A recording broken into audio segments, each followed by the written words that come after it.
So, Carl, you explore marriage. You've been with Suzanne for a long time. You're not married. 20 years. 20 years. Why not married? Just don't see the point. I mean, love her and that. I mean, I've been with her for ages, haven't I? But why did you get married? You got married, didn't you? It's a good question. You see, a lot of people just go, "Oh, it's something to do," or "Oh, it's nice to have a special day." I suppose, I don't know, you're right. I mean, in a way, it's just something you sort of do, isn't it? And I understand it if you're religious and that, and it's like, well, you can't do, you can't have it away or anything until you've put, you're married or whatever. See, I'm not religious, and nor is my wife. And I got married in a church, and I do now think, why did I do that?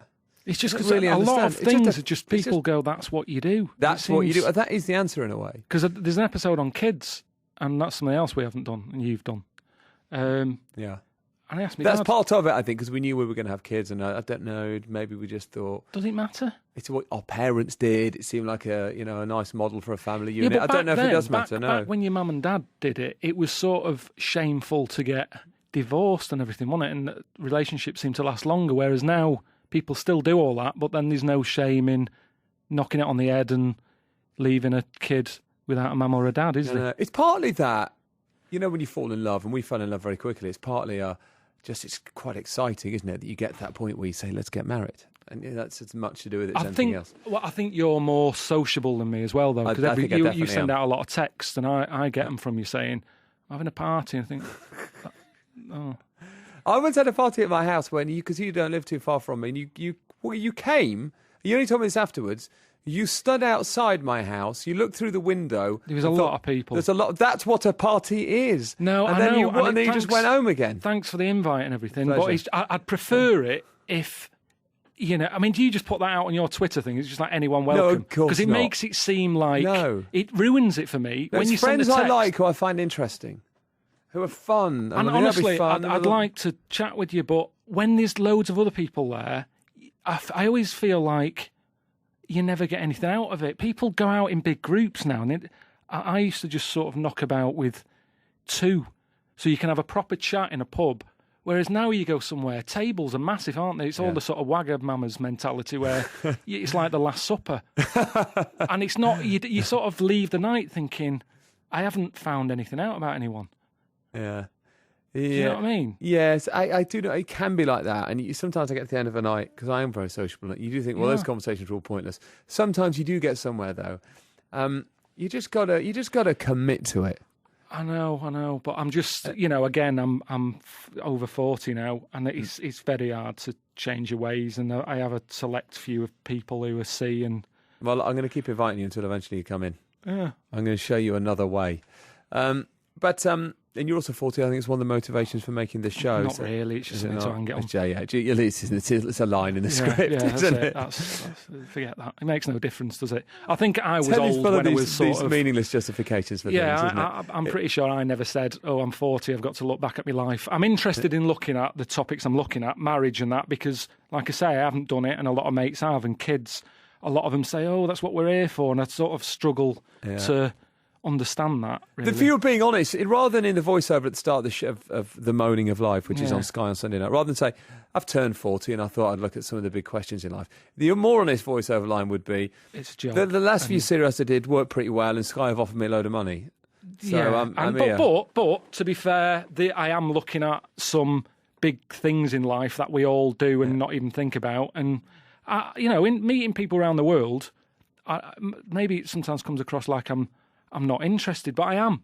If the one thing I get out of it that I do like is the memories and looking back on it and thinking, I met some tribe in the middle of nowhere, I wonder what they're doing. I'll sort of nod off at night and think, I wonder if they're still living in that hut.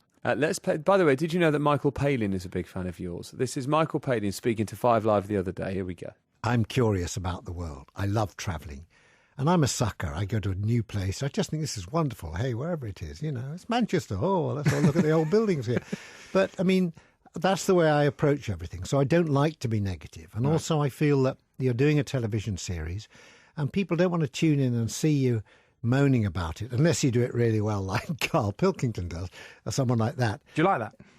Well, yeah, I mean, I disagree with him about travelling, and I think he sends out the wrong information, but he's very funny. And that's the great thing about what Karl does. That's again, there's Michael Palin talking to Phil Williams last night, Carl. It's quite nice, isn't it? Oh, it's really nice. He's a nice. I met him ages ago when we both had a book out. We had a chat, and even though we are sort of different, there's some things that he agreed with me on about the getting ill, and it's hard to enjoy something when it's coming out of both ends, and you can't help that. But yeah, he's a nice bloke. You make quite a good point in the start of when you're talking about marriage in this first episode. So you go to Delhi, you travel to Delhi for this one, and you say that it's easy. You talk about the wedding day, and you say it's easy to be romantic on a wedding day. Lots of flowers, all your friends are there. The bride's in a big dress. He says, "But what's it like? 2 years later when the boiler's broken." Yeah.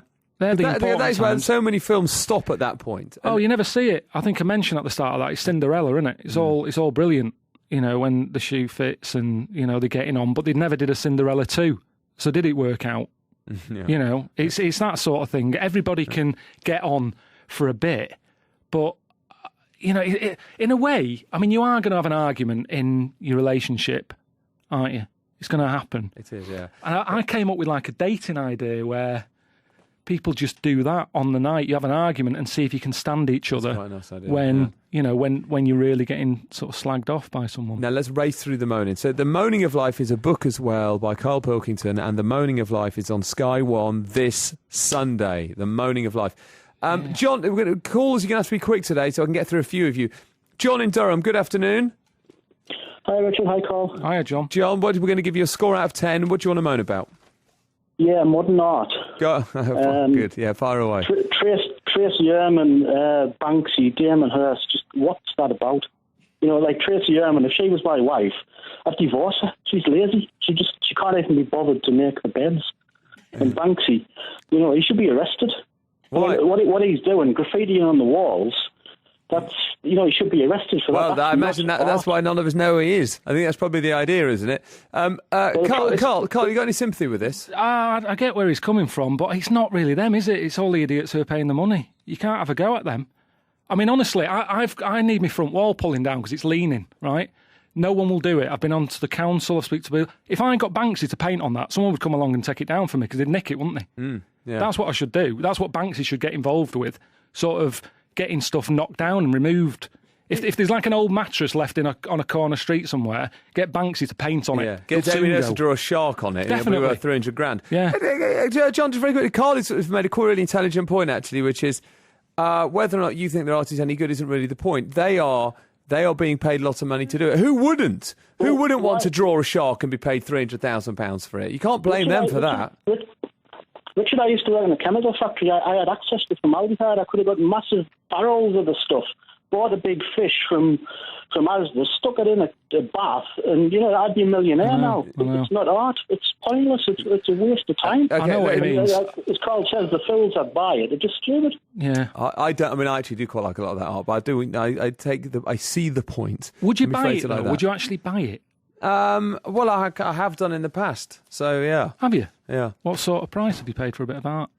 Well, no. What you do is you get an original print. So I wouldn't buy an original Damien Hirst because I couldn't afford one. But even the prints cost a lot of money. But I like some of the stuff. Carl, it's a good one. Yeah, I've got two butterflies basically, 2 Hirst butterflies. Does he do them though, or is it someone else? I think these are sort of a factory. So yeah, there is a sweatshop just knocking out butterflies. In some ways, yeah. To some extent, good that's on him. Happens. That's and he's what got idiots like me who'll pay. It still costs me a lot of money. Yeah. So I'm the idiot. Carl, although I like the work, Carl, score out of 10. It's hard because I can't hear the other one first. No, we have to give him. It's quite a good point. We've never done that before, but no, in isolation, out of 10. It's a good point, but I haven't heard the others, so I'm going to say 7.5. Yeah, I was going to say 7. 7.5 is fine. Okay, thank you, John. Thank you, Gail in Bedfordshire. Good afternoon. Oh, hi, Richard. Hi, Carl. Hi, Gail. Well, hi, Gail. What would you like to moan about? My moaning is the system.